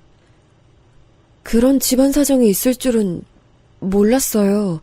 늘 웃는 얼굴만 하고 계셔서 구김살 없이 자라오셨을 줄로만 알았어요. 제 착각이었네요. 그간 제멋대로 남편이란 사람을 겉모습으로 판단하고 재단했던 거였죠. 사실 남편은 저 못지않게 힘든 가정 환경에서 자라난 사람이었고 그로 인해 저에게 자기 마음을 꺼내어 보이기까지 많은 용기가 필요했던 거였더라고요. 남편의 진솔한 얘기를 들은 그날 저는 저도 모르게 남편의 손을 맞잡고 말했습니다. 그것으로 조심스러운 연애가 시작됐죠. 저희는 미천이 없었지만 서로만 보고 결혼에 골인했어요. 그야말로 아무것도 없는 저희 집안에서는 허락을 구하고 자시고 할 것도 없었고요. 문제라면 시댁이었는데 저를 마음에 안 들어 했다기보다는 탐탁지 않아 했어요. 이왕이면 집안에 도움되는 며느리가 들어왔으면 좋겠는데 굳이 이렇게까지 사정 어려운 사람하고 결혼해야겠니 너는? 어? 아이 형서가 엄마가 너무 속이 상한다. 엄마, 나 이 사람 정말 많이 사랑해요. 부디 너그러이 봐주세요. 정말 잘 살아볼게요. 시누이들도 저의 존재를 떨떠름하게 여겼고요. 반기지도 싫어하지도 않고 그저 어색하고 별로 달갑지 않은 느낌으로 저를 대하더군요. 시아버지께서는 이때 건강이 악화되셔서 요양원으로 가시니 마시니 하고 있을 때였네요. 어쩌면 그래서 제가 남편하고 더 반대를 안겼고 결혼했던 것일 수도 있어요. 그렇게 얼렁뚱땅 성사되었던 저희 부부 결혼과는 다르게 무척 요란한 경우가 집안에 생겼습니다. 그건 바로 남편 남동생인 저에게 서방님 되시는 분의 결혼이었는데요. 동서가 무척 잘 사는 집 딸이었기 때문이에요. 저희 같은 사람에게 소위 강남 출신이라는 건 다른 세계처럼 느껴지는 요소인데 동서가 그렇더라고요. 강남에 집이 있는 집안의 딸이었어요. 그런데 인상에 성격이 드세다는 게 보였고 성형을 여러 군데 한 게 딱 눈에 들어오더군요. 거울을 자주 보면서 자꾸 얼굴을 확인하는 점에서 외모를 엄청 신경 쓴다는 걸 알 수 있었어요. 동서는 뚜렷한 직업은 없었지만 집안이 잘 살아서 그냥 살고 있는 경우였어요. 저 같은 사람은 상상도 못할 일인 거죠. 참고로 서방님이 무척 잘생기셨습니다. 시부모님의 얼굴에서 좋은 점만 조합을 한 얼굴이에요. 동서가 서방님 외모에 반해서 먼저 교제를 청했다고 하더군요. 나는 못생기게 태어나는 바람에 고생 좀 했으니까 꼭 잘생긴 사람하고 결혼해서 자식 외모는 잘나게 낳는 게 내 목표였어. 어차피 돈은 우리 부모님이 가지고 있으니까 난 너무 능력 좋아서 잘난 척하는 남자보단 너처럼 얼굴은 잘났지만 능력은 부족해서 겸손한 남자가 좋더라. 그래? 칭찬해줘서 고마워. 나하고 만나주고 결혼해주는 것도 고맙고 내가 앞으로 더 잘할게. 시댁에 들어가려다가 우연히 건물 앞에서 서방님과 동서가 나누는 대화를 들었는데 내용이 좀 당황스러웠네요. 하지만 저와는 상관없는 일이라 여겼고 그대로 잊고 살았어요. 딱 봐도 동서는 기가 셌고 시어머니조차 눈치를 보시는데 제가 감히 활개를 칠 수 없으니 최대한 조용히 지냈네요. 접점을 안 만들려고 애를 쓴 거죠. 저와 동서의 유일한 공통점이라면 딸을 낳은 것 정도가 있겠네요. 제가 훨씬 먼저 낳았지만요. 서방님은 대릴사위 수준이었고 저희 부부는 입에 풀칠하며 살기 바빴으니 각자가 각자의 영역에서 그렇게 살았어요. 그러던 때 갑작스레 정말 허망하게도 남편이 세상을 떠났습니다. 한겨울이었는데 길바닥에서 심장마비를 일으켰어요. 어떻게 연락을 받았는지, 병원에 어떻게 갔고 장례를 어떻게 마쳤는지 놀랍게도 저는 거의 기억이 나질 않습니다. 극한의 충격과 스트레스로 뇌가 일정 기억을 지워버린 모양이에요. 남편의 영정사진을 멍하게 바라보던 저의 멱살을 시어머니께서 잡아 흔드셨던 건 선명히 기억이 나네요. 네가 내 아들 잡아먹었지. 애초에 너 같은 모자란 거 드리는 게 아니었어. 응? 너도 너를 속 닮은 네 딸도 전부 보기 싫어. 내 아들 잡아먹은 이 나쁜 것들. 제정신이 아닌 상태에서 막말하신 거였지만 제 가슴엔 비수로 박혔죠. 그 후로 정말 제겐 힘든 일 투성이었어요. 단지 힘든 일이라고 표현하기에는 너무나도 고통스러운 과정이었죠. 저희 친정아빠가 도박에 빠지셔서 빚만 1억 4천만 원을 졌습니다. 지독한 가난의 굴레가 끝내는 친정아빠의 목을 조른 모양이었어요. 강력한 유혹을 못 견디신 거였죠. 엄마는 너무 충격이 크셨는지 뇌졸중으로 쓰러지셔서 수술을 받으셨고요. 그 모든 과정, 거기에 드는 비용, 남겨진 빚, 이런 것들이 제 숨통을 조이는 족쇄가 됐습니다. 어린 딸아이 하나 건사하기도 벅찬 저에겐 마치 지옥과도 같은 상황의 연속이었어요. 그러다 보니 어느새 딸아이 생일이 온 것도 모르고 제가 일을 하고 있었더라고요. 간신히 알아차렸어요. 달력에 딸아이가 자기 생일이라고 표시한 걸 제가 본 거죠. 당장 선물 사줄 돈이 없는데 정말 참담했습니다. 그날 공장에서 일을 하는 내내 정말 한숨만 나왔어요. 퇴근길엔 뭐라도 사가야 할 텐데 싶었죠. 귀가하던 제 눈에 햄버거 전문점에서 붙여놓은 광고 전단이 보였어요. 그 햄버거를 구매하면 귀여운 캐릭터가 달린 작은 열쇠고리를 함께 주는 행사를 하고 있다는 그 광고 전단을 저는 어느새 뚫어지게 쳐다보고 있었죠. 수중의 돈을 확인해본 저는 딱 이걸 구매할 수 있는 금액이 있다는 걸 알았어요. 홀린 듯이 매장에 들어가서 그걸 주문했네요. 포장용으로 나온 햄버거 꾸러미를 손에 드는데 저도 모르게 울컥하더군요. 남들은 이걸 아무렇지도 않게 신제품 나온 게 인기 많다고 하니까 한 번씩 구매해보는 것일 텐데 저는 이게 너무 대단하고 중요하게 여겨진다는 것 자체가 그 순간 저를 미치게 만들었어요. 그러면서도 집으로 향하는 속도를 늦출 순 없었네요. 조금이라도 햄버거에 온기가 남아있을 때 딸아이에게 맛보여주고 싶었거든요. 지선아, 짜잔! 엄마가 뭐 사왔게? 이거 봐라, 엄청 귀여운 열쇠고리 사왔다. 우리 딸 생일 축하해. 열쇠고리? 엄마, 근데 그거는 열쇠가 있어야 쓸모 있는 거 아니야? 나는 열쇠 없는데. 그거 말고 다른 걸로 주면 안 돼? 나 토끼 인형이랑 바비 인형이랑 2층짜리 인형의 집 갖고 싶어. 너 아직도 인형 타령이야? 엄마가 그런 건 어차피 금방 질리는 것들이라고 했잖아. 비싸기만 하고 금방 질려서 버리게 될 것들인데. 엄마가 안 사줬는데 질리는지 아닌지 어떻게 알아. 나는 태어나서 내가 갖고 싶은 인형 가져본 적도 없어. 혜진인 나보다 아직 애기인데 인형 엄청 많아. 맨날 손에 들고 있는 인형이 바뀌어. 혜진이네하고 우리 집하고는 상황이 다르니까 어쩔 수 없어. 인형이 그렇게 가지고 싶었어? 엄마가 미안해. 다음엔 꼭 우리 지선이가 원하는 인형으로 사다 줄게. 그보다 이거 식기 전에 얼른 먹어. 엄마가 맥도날드에서 최고 맛있는 햄버거 사왔어. 햄버거? 맥도날드? 아, 맛있겠다. 엄마, 근데 혹시 케이크 없어? 나 생일 촛불 후 부는 거 하고 싶은데. 생일날에 케이크에 촛불 꽂고 소원 빈 다음에 후 부는 거라고. 놀이터에서 만난 언니들이 그랬어. 나는 소원 어떻게 빌어, 엄마? 아무렇지 않은 척 햄버거 포장지를 까주고 있었지만 딸아이의 말에 저는 얼굴이 후끈거렸습니다. 햄버거 위에다가 생일초라도 켜주고 싶은데 집에 그것마저도 없더라고요. 생전 생일 케이크를 할 일이 없으니 집에 그런 것들이 아예 없는 거였죠. 딸아이가 먹기 좋도록 가위로 햄버거를 4등분해서 잘라줬는데 그러면서 제 가슴도 찢겨나갔어요. 딸아이가 제 얼굴을 빤히 쳐다보더니 아무 말 없이 그걸 집어먹기 시작했거든요. 갖고 싶은 거, 원하는 것을 때를 써봐도 이뤄질 리 없다는 걸 인지하고 체념한 듯 보여서 그게 정말 제 가슴을 찢어 발견했어요. 딸아이는 조용히 햄버거를 먹으며 열쇠고리를 만지작거렸는데 그때 제가 아차 싶었습니다. 그 열쇠고리에 붙어있는 비닐에 맥도날드 로고가 새겨져 있었거든요. 따로 구매하는 상품이 아니라 누가 봐도 맥도날드 증정품임을 알 수 있는 증거였습니다. 딸아이도 그 부분을 빤히 들여다보고 있었어요. 하지만 아무 말도 않고 햄버거를 마저 먹더군요. 근데 엄마 안 먹어? 엄마는 햄버거 없어? 응? 아니야. 엄마는 밖에서 많이 먹고 들어왔어. 우리 지선이만 맛있게 먹으면 돼. 나 이제 배불러서 그만 먹을래. 햄버거 그만 먹고 싶어. 왜? 더 먹지 않고. 아직 2조각이나 여기 남았잖아.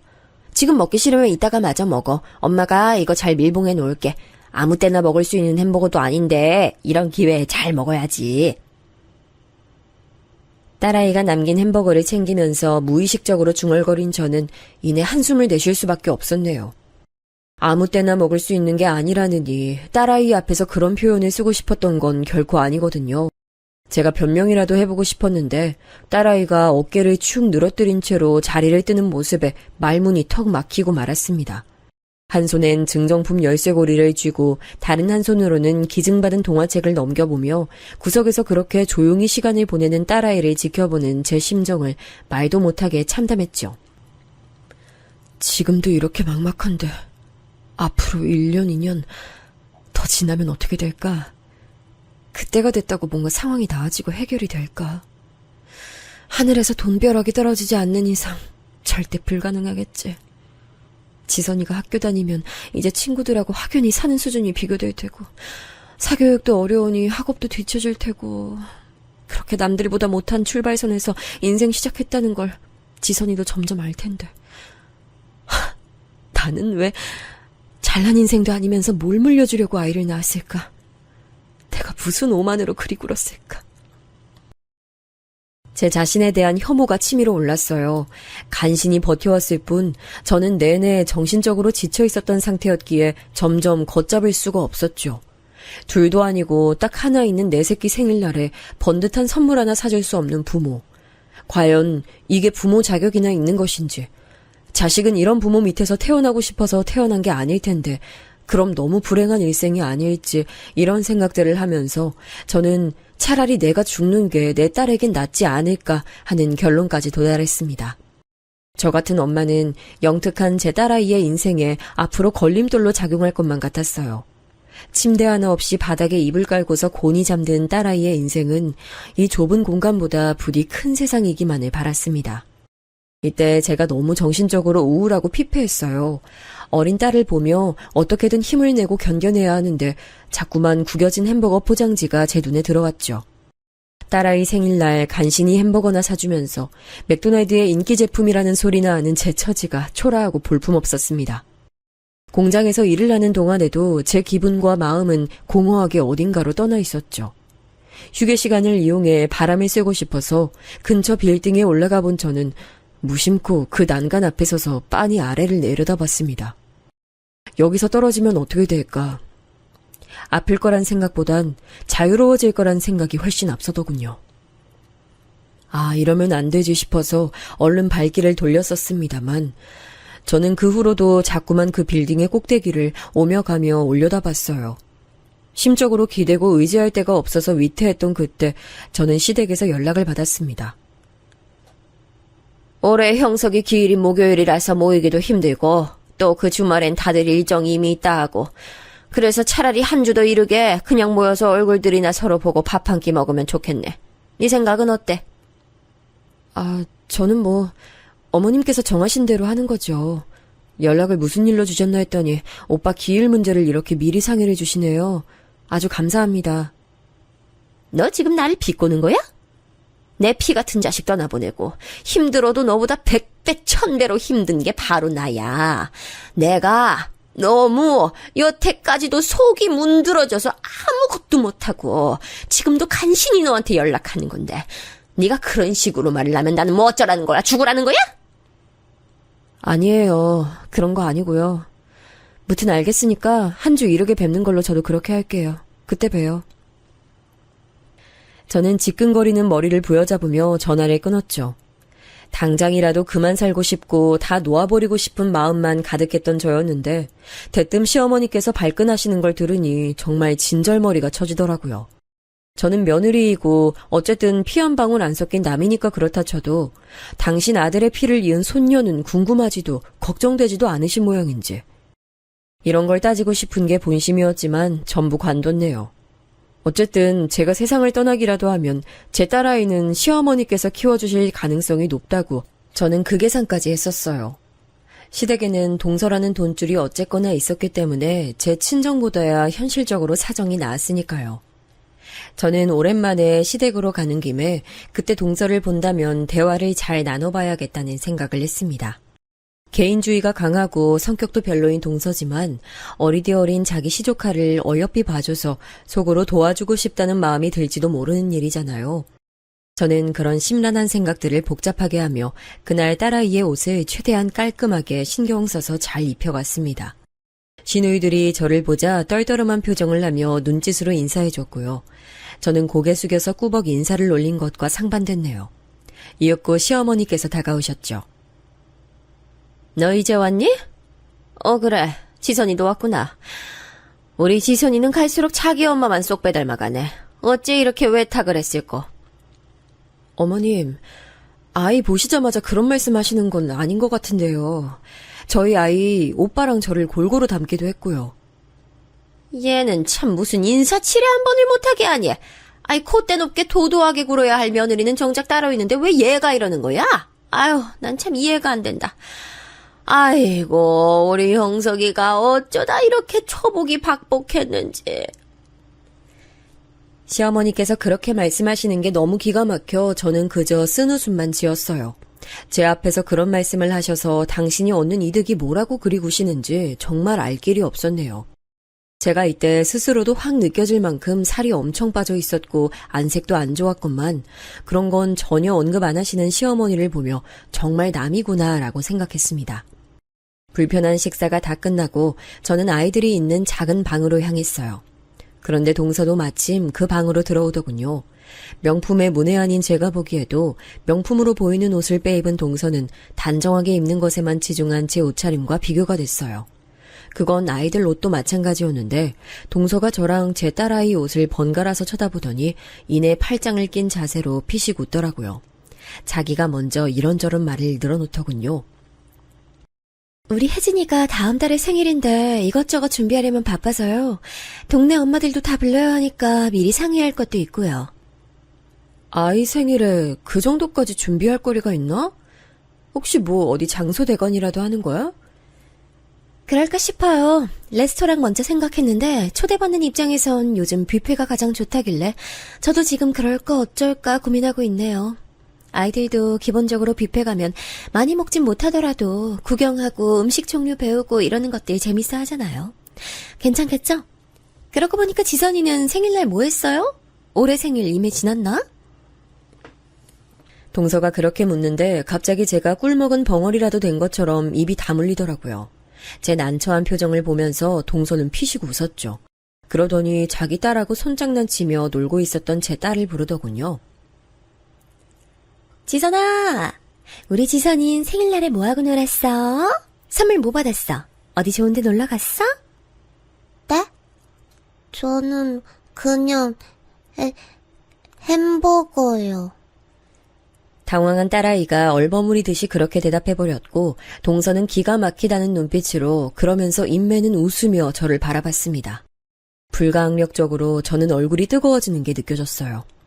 애써 침착한 목소리를 내봤지만 동서는 코웃음 치더군요. 아, 햄버거를 워낙 좋아해서 그거 사줬어. 근데 혹시 동서가 더 맛있는 거 사주겠다고 하면 사양하진 않을게. 어머, 정말요? 그럼 그럴까요? 우리 지선이 한창 잘 먹고 잘 클 나이인데 생일에도 꼴랑 햄버거 먹었다는 게 저는 왜 이렇게 마음이 아플까요? 정말 그걸 먹고 싶어서 먹은 게 아니라 기껏 먹은 게 그 정도 수준이었다는 것이 훤하게 읽혀서 그런 걸까? 우리 혜진이 생일날 뷔페에서 파티하게 되면 지선이도 초대해줄까 싶네요. 뷔페, 초대라는 단어가 솔깃했는지 딸아이가 얼굴이 금세 환해졌어요. 그걸 보니 제 심장이 철렁 내려앉더군요. 이렇게라도 딸아이가 멋진 뷔페에 가서 체험을 하게 된다면 좋을 거란 생각이 들었어요. 바로 그때 동서가 믿을 수 없는 말을 제 딸아이에게 꺼냈습니다. 그런데 어쩌지? 이 세상엔 공짜가 없는 법이거든. 원하는 게 있으면 값을 내야 하는 게 당연한 거야. 우리 지선이도 이 정도는 알고 있지? 슈퍼에 가면 돈 내고 물건 사잖아. 뷔페에 가고 싶으면 값을 내야 되는 거야. 저는 돈 없는데요. 뷔페는 음식 아주 많이 있는 곳 아니에요? 그런 데는 비싸니까 저는 돈이 없는데. 어머나, 그래? 그럼 어떡할까? 춤이라도 출래? 우리 혜진이가 춤을 엄청 좋아하거든? TV 화면에 가수 무대 나오면 꼭 시선 고정한다니까? 지선이가 동생 위해서 춤 좀 춰봐. 잘 추는지 보고 나서 합격인지 불합격인지 알려줄게. 어? 뭐해? 얼른 일어나서 춤 안 추고. 지선아, 너 뷔페 안 가고 싶어? 이런 기회가 또 올 것 같아? 태어나서 그렇게 화가 난 적은 냉세코 처음이었습니다. 사람이 순간적으로 너무 화가 나면 뒷목이 저릿하고 눈앞이 어지럽다는 걸 그때 제가 경험했네요. 딸아이가 쭈뼛거리면서 자리에서 일어난 순간 저는 손으로 동서를 밀쳤습니다. 동서! 지금 뭐 하는 거야? 지금 나랑 아이를 조롱하는 거야? 집안에 돈 좀 있으면 다야? 그러면 사람을 이렇게 낮잡아보고 무시해도 돼? 어디서 지금 사람을 치고 난리예요? 기가 막혀. 싫은 소리 안 듣고 싶으시면 그따위로 살지 마셨어야죠. 가진 거 없고 이런 거 하나도 없는 인생 주제에 뭐가 떳떳하고 잘났다고 지금 저 밀치면서 눈알 부라려? 동서, 입 조심해. 본인이야말로 자기 힘으로는 하나도 한 거 없고 잘난 것도 없고 그저 부모 잘 만나서 호의호식하는 주제. 사고방식 너무 건방진 거 아니야? 뭐라고? 거렁뱅이년이 지금 나랑 같은 시댁 뒀다고 해서 감히 나한테 그딴 망발을 짓거려? 야, 원래 같았으면 넌 나랑 한 공간에 있지도 못했어. 너랑 나는 사는 세상이 다르고 계급이 다르다고. 흙수저 물고 태어나서 자식한테 물려줄 것도 그것밖에 없는 너보단 내 인생이 훨씬 가치 있고 빛나거든? 자식한테 돈은 물려줄 수 있을지 몰라도 교양은 가르쳐주지 못하겠네. 동서 수준 보면 혜진이가 커서 어떻게 될지 빤히 다 보여. 어떻게 되기는? 귀엽고 예쁘게 크겠지? 이미 떡잎부터 이렇게 잘났잖아. 외모도 재력도 다 가진 우리 혜진이는 커서 연예인 될 거야. 내가 이미 그렇게 정해놨어. 중학교 들어가기 전에 모델 시키고 연기 시키고 그럴 거야. 내 꿈이 내가 못한 걸 내 자식이 이뤄주는 거거든? 우리 혜진이는 자기가 성공하는 길을 이미 다 준비해둔 나를 세상에서 가장 존경하고 사랑할 텐데 너는 어떡해?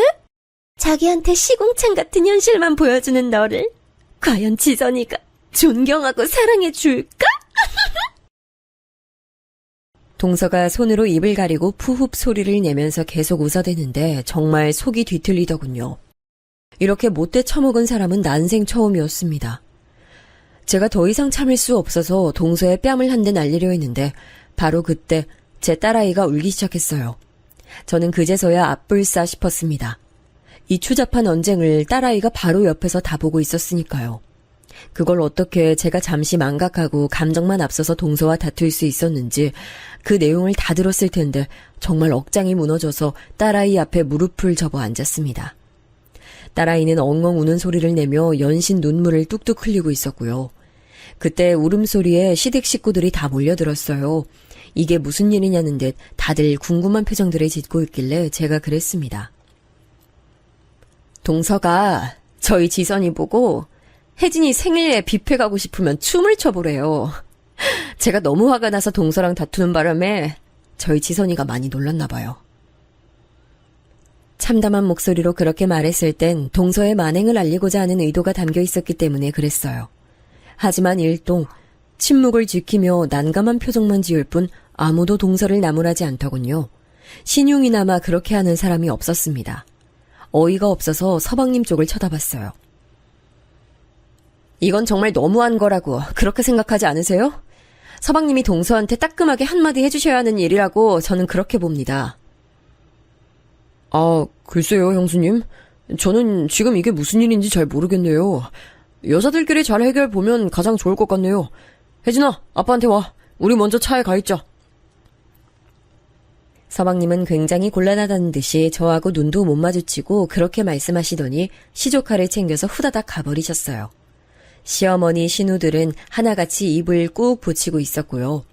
그 면면들을 확인한 제가 딸아이를 품에 안아들었습니다. 속에선 울분이 치밀어 올랐는데 희한하게 심장은 얼어붙은 느낌이었어요. 더 이상 이곳에 있을 필요성을 못 느꼈어요.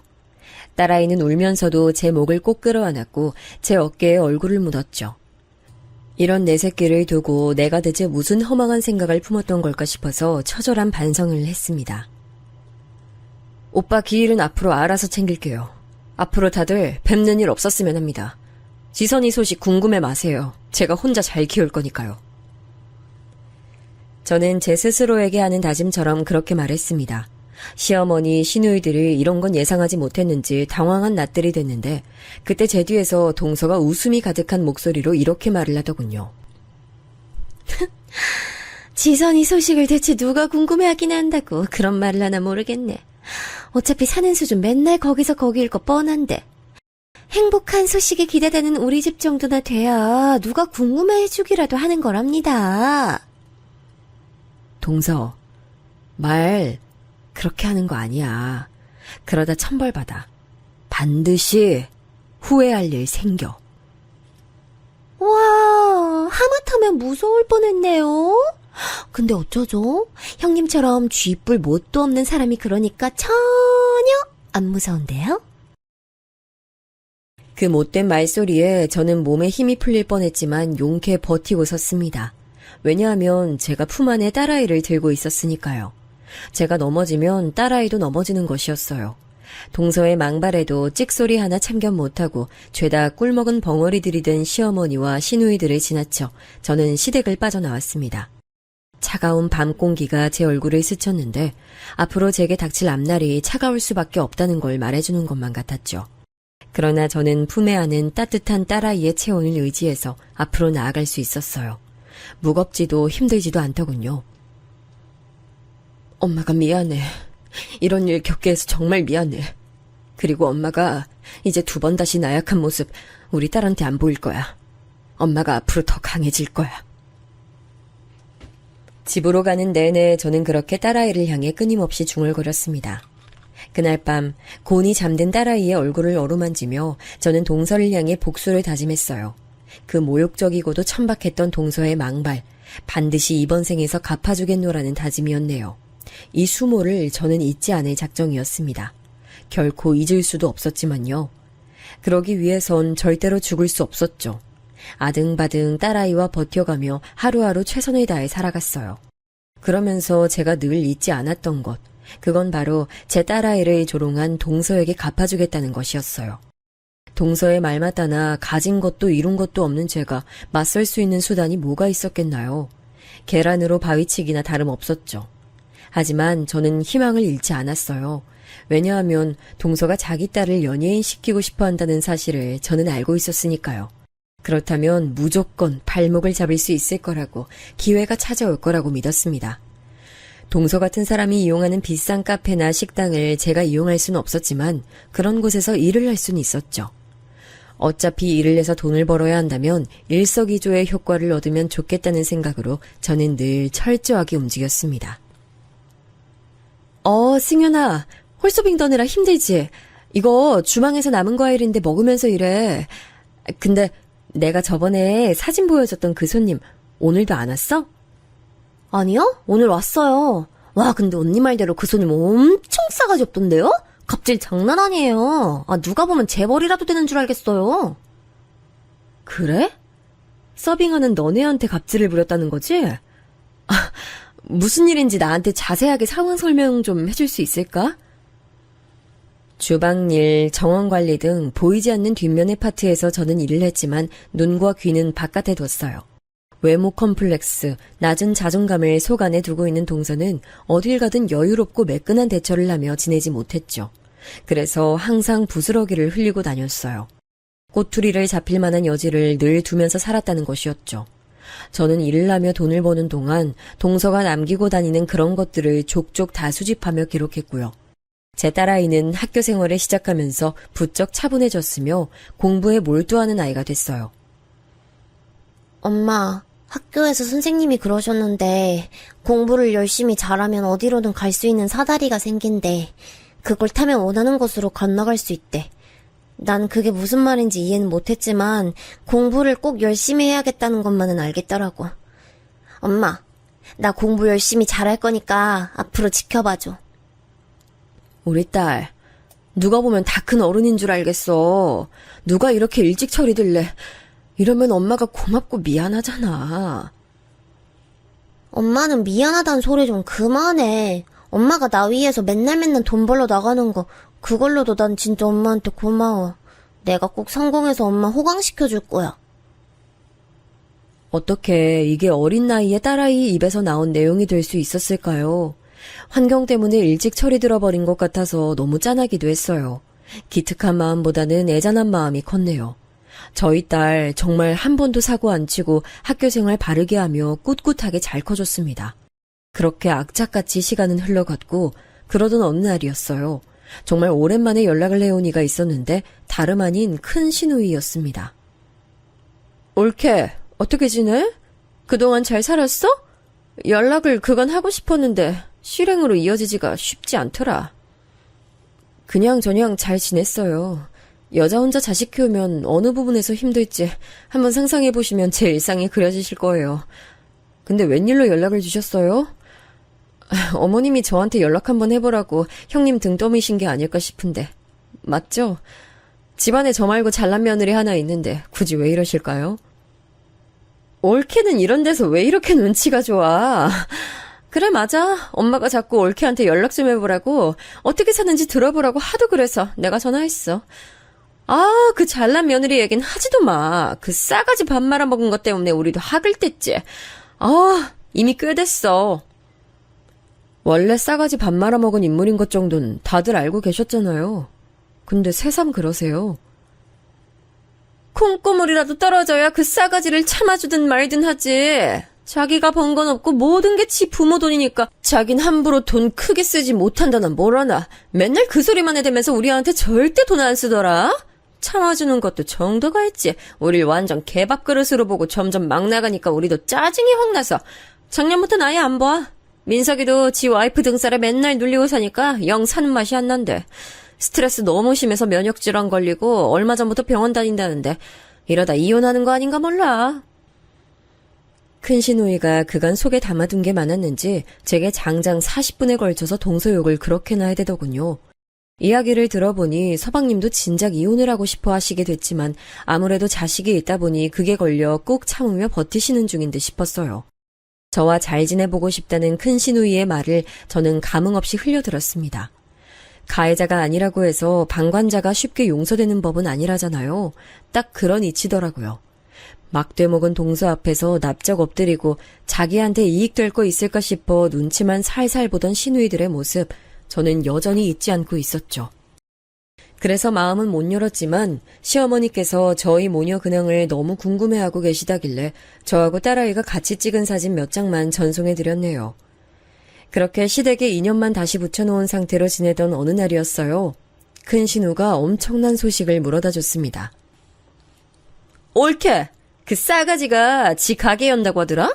친환경 소재로 만든 물건만 취급하는 자연주의 매장이라나 어쩐다나.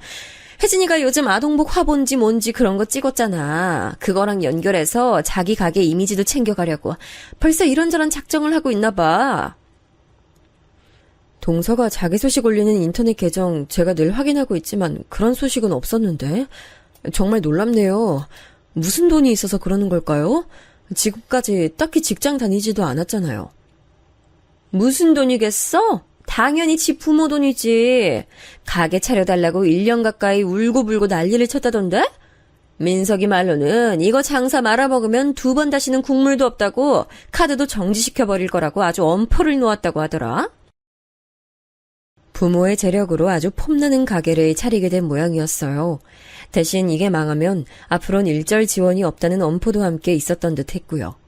저는 기회가 드디어 찾아왔음을 직감했죠.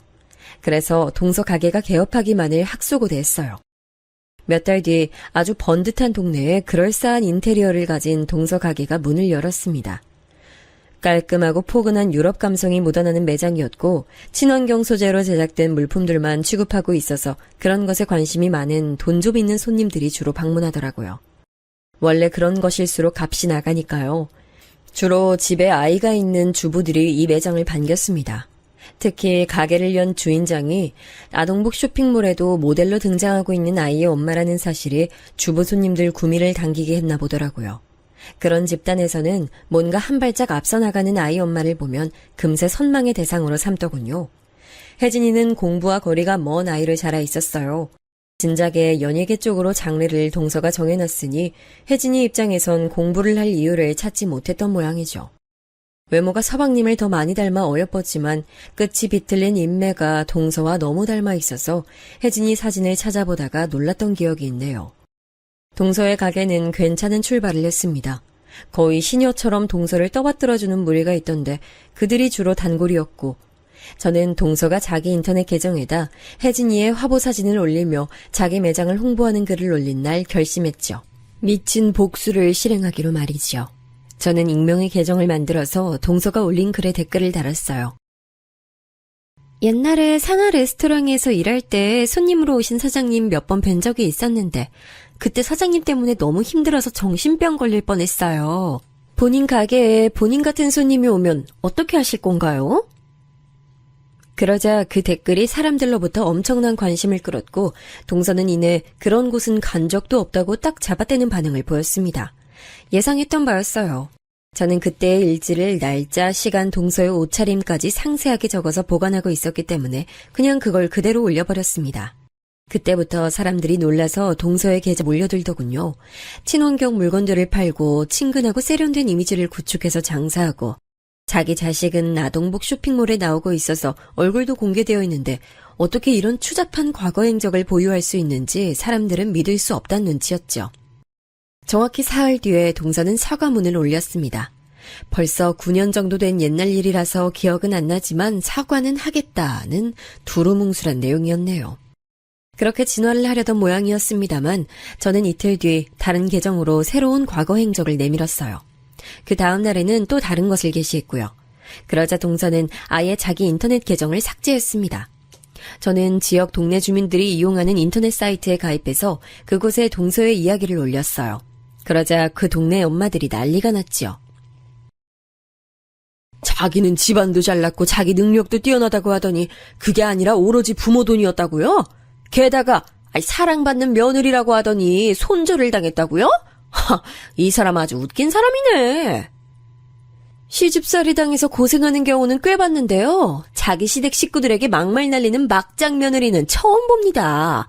자기 형님 되는 사람에겐 그딴 저급한 막말까지 했었다니 정말 질이 나쁜 종자네요.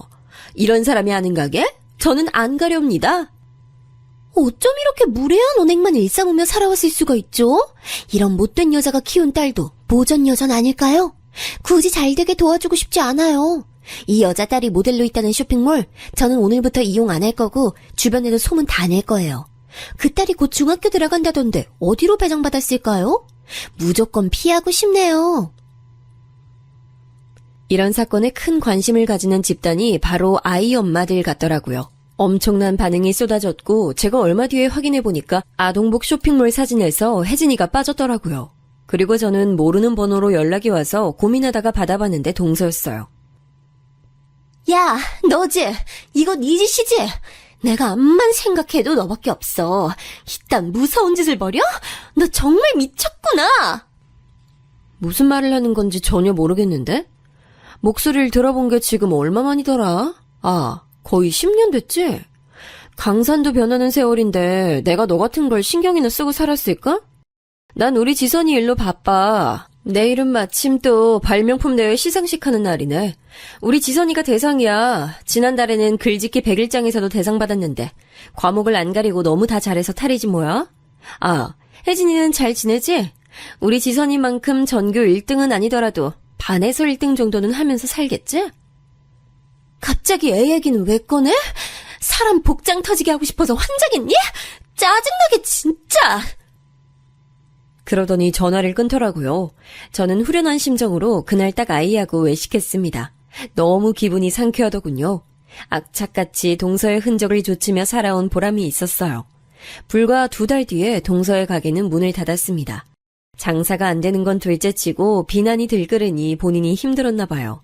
그리고 서방님으로부터 이혼 소송을 당했죠. 소송 거신 걸 보면 서방님도 괴로웠던 많은 근거가 있었나 보더라고요. 근데 동선의 집안이 작은이들이 보기에도 동서가 영 안 될 인물이라 여긴 건지 그 소송에서 서방님에게 힘을 실어줬어요.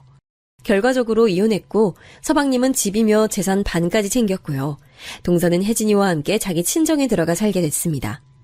자기 부모는 물론 조부모까지 함께 있는 그 집으로요. 저는 오랜만에 마주한 시어머니로부터 그 얘기를 들었답니다.